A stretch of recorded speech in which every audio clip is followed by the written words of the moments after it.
Hey. Time for another out-of-this-world story from rSpace. Technology means we're constantly accessible and available. It also makes it easier to cheat and even easier to get caught. All it takes is texting the wrong person at the right time. So why do people even try? What's the appeal? Let's try to answer these questions today on rSpace. Up first, a cheater's slip-up turns out to be the most liberating experience to ever happen to OP. Man's wife accidentally texts him instead of her affair partner. This was posted 10 years ago, but the OP has since deleted the account. Another time capsule of Reddit a decade ago. Apparently, I missed my wife's lover by only a few minutes.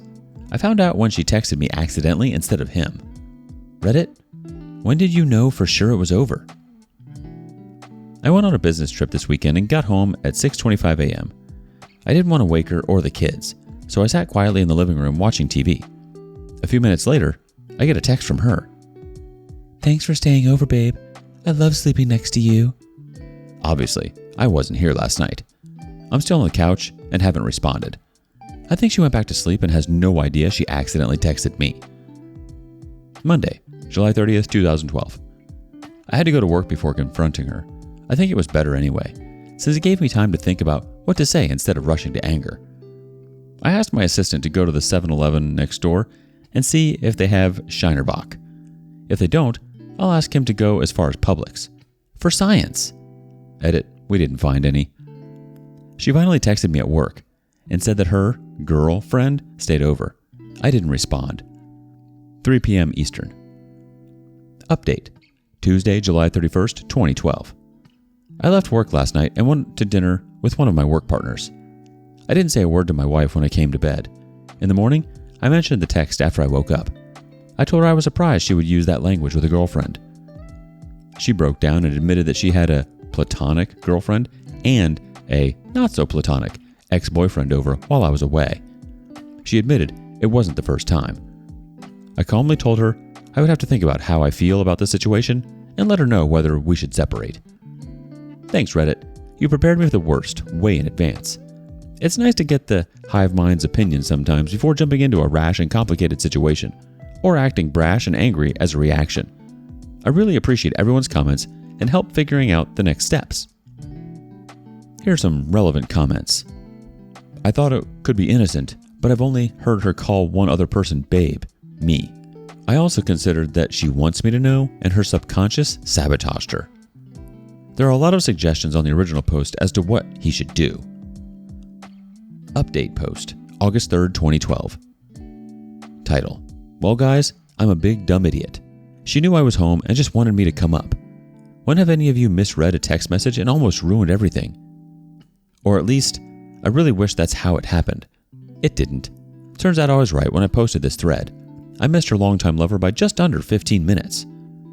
Kudos to a specific Redditor for suggesting this clever title in the original thread. Edit.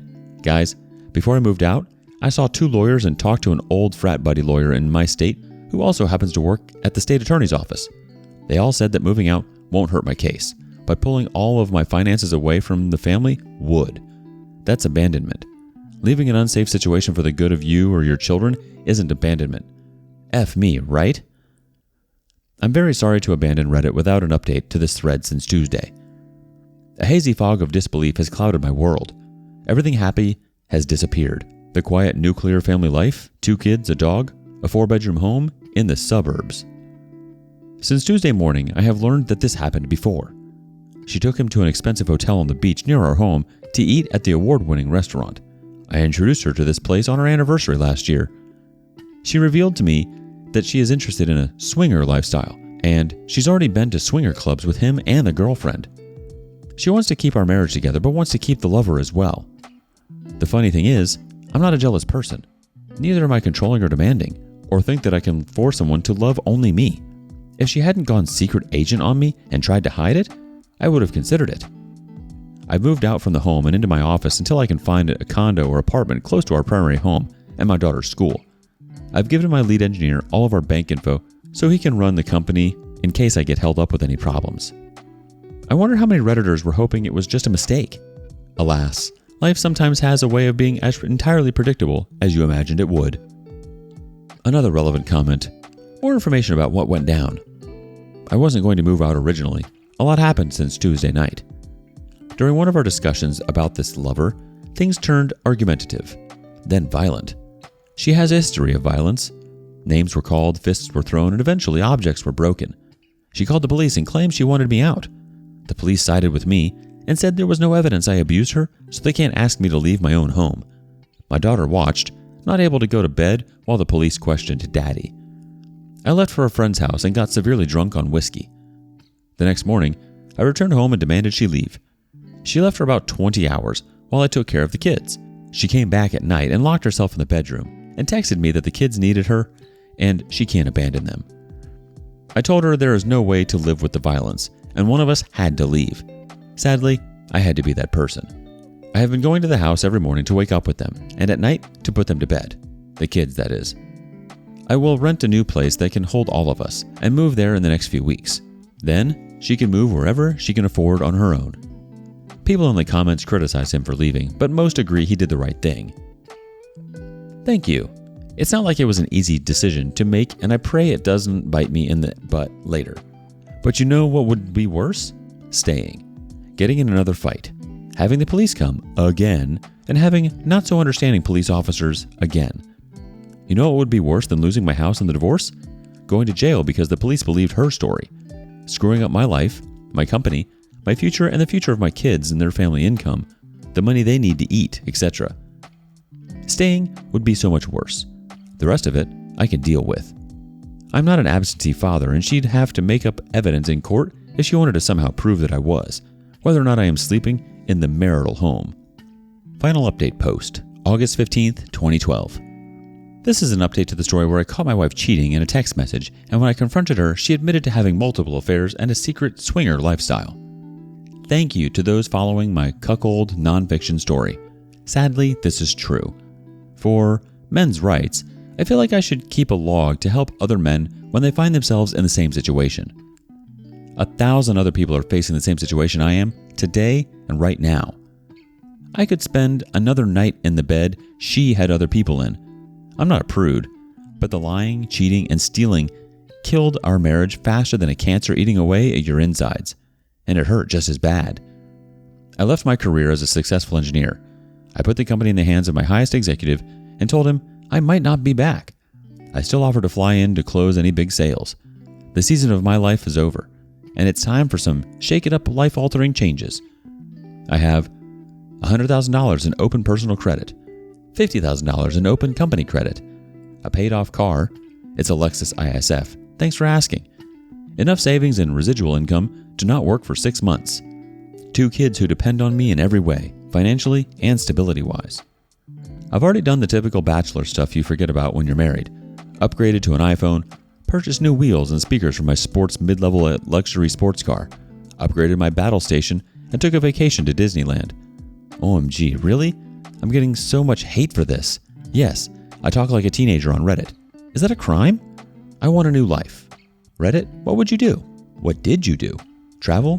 Buy crap? Work out until you looked like an Olympic athlete? Spill your guts, ladies and gentlemen. Tell me your midlife crisis successes and failures. Here are some relevant comments. Why did you leave your job? I did what made a lot of money and loved every minute of it, but I realized I started liking the sales part of the business and not the execution as much. My true passion is elsewhere. I'm hoping to break into the special effects industry, practical effects, explosions, model building, etc. I've been around computers too long and I just can't do it anymore.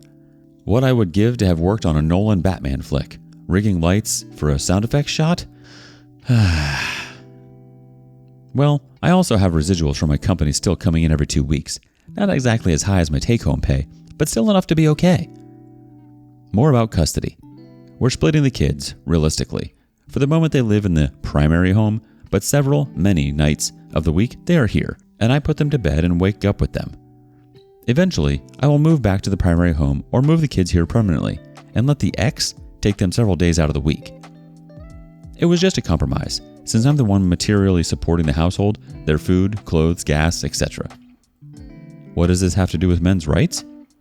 From the other thread, there was a lot of debate about how I should handle the ex, kick her to the curb versus a more empathetic approach, whether or not I should fight for full custody, etc. I'm trying to make it out alive and hopefully document some of it for other people going through the same infidelity, lying, separation, etc. from a man's point of view. The OP continued to post sporadically up until about 3 years ago. He did leave one more comment in relation to his ex-wife.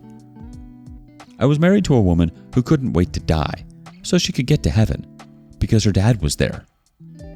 Alright, now let's check in with some community comments. D-Save says, the last comment sure draws speculation. Dusty Daisy says, what a twist ending with that comment. I do know it isn't uncommon to want to die when a loved one passes away, so you can join them. But of course it would depend on how actively the person wants to die. Squid Monarchy says, he really should have consulted with his attorney friends before leaving his job, because that's the kind of thing that can really F you over in a child support hearing. Even if they ended up with 50-50 custody, in many jurisdictions the higher earning parent still has to pay the lower earning parent. Wow, I feel like technology really opens up opportunities for moments like this. I feel bad for OP. However, it is refreshing to know that he's in a good place financially to be able to really start over. I think that's a super healthy mindset to have. What better time to pursue your passions than when everything seems to be falling apart? It seems like the best time to build a new foundation and chase your dreams. Do you think that's because we don't feel tied down to a partner anymore? Do you think it may be because we finally have the time to put ourselves first? Maybe it puts things into perspective. What are your thoughts? Next up, OP's long look in the mirror. 10 days after the marriage ended. Hey all, it's been exactly 1 month since D-Day when my husband, 30 male, of 2 years, 9 total, told me, 29 female, that he had feelings for his new coworker. He is a first responder that works long hours, and this person became his new partner 3 months prior. Before D-Day, I started to notice him staying at work a little later, met up with coworkers on days off, texting more often than he would to anyone, but he had never given me a reason to worry. On the night he told me he had feelings for his coworker, he had said that they acknowledged their feelings, but he had told me that he told her he'd never act on it as he was married. I was completely torn apart by this news and asked him to stay in another room for the night. The next morning, I heard him whispering to this person on the phone. I had caught him in the tail end of the conversation saying, I feel so bad. She's such a good person. And ended it by saying, miss you. I immediately confronted him. He lied and said he tells all his coworkers, I miss you. I broke down in absolute rage and sadness that he was clearly having an emotional affair. He denied it all and said that it wasn't what I thought, but he refused to show me their text messages when I asked. He then goes on to tell me that he has been unhappy for a year and that he wants to work on our marriage. While we had been through 3 of his traumatic surgeries, his alcoholism, we had stable marriage, and this shocked me. In that moment, I asked him to cut her out of his life, change shifts, block her, anything, and he refused and said, she's a good friend that I can't cut out of my life. That was enough for me to leave for a week and stay with my parents. While I was at my parents', he officially confirmed that he wanted a divorce. When I returned back home, I tried to have a civil conversation with him and he asked that he please respect me while I'm still here and not be with her. He agreed and said that he was going to stay at our close friend's place. Turns out he stayed at her apartment for the week. 7 days after he officially ended it with me, I received a Facebook message from a affair partner's husband notifying me that my husband and the affair partner are dating. I confronted my husband and he said, yeah, she's my girlfriend. 10 days after the marriage ended and he told me he's just trying to be happy. You should try to be happy. He won't admit that he did anything wrong during the marriage to lead to a relationship directly after we were done and will not acknowledge he left me for her. He won't acknowledge how crappy it is that he moved on so quickly.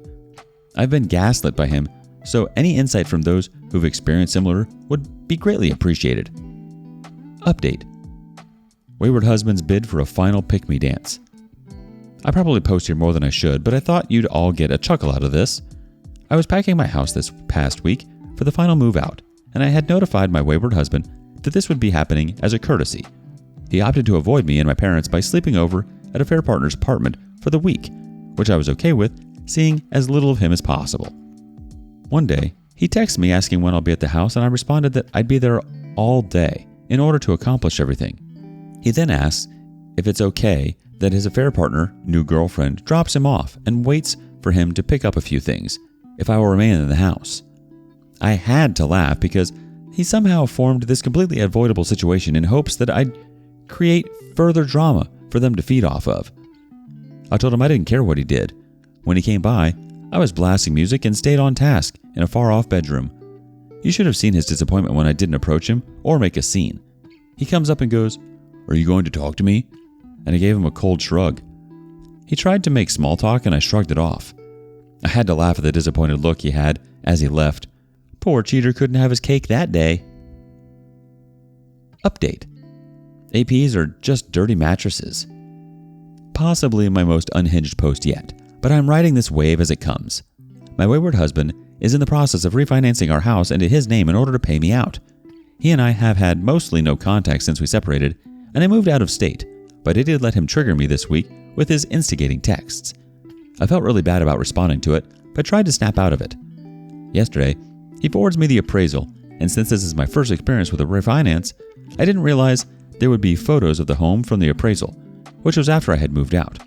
On top of the house being an absolute disaster, I noticed that he dragged the master bedroom mattress back into the house from the garage, which I put out there to go to the dumpster after I moved out.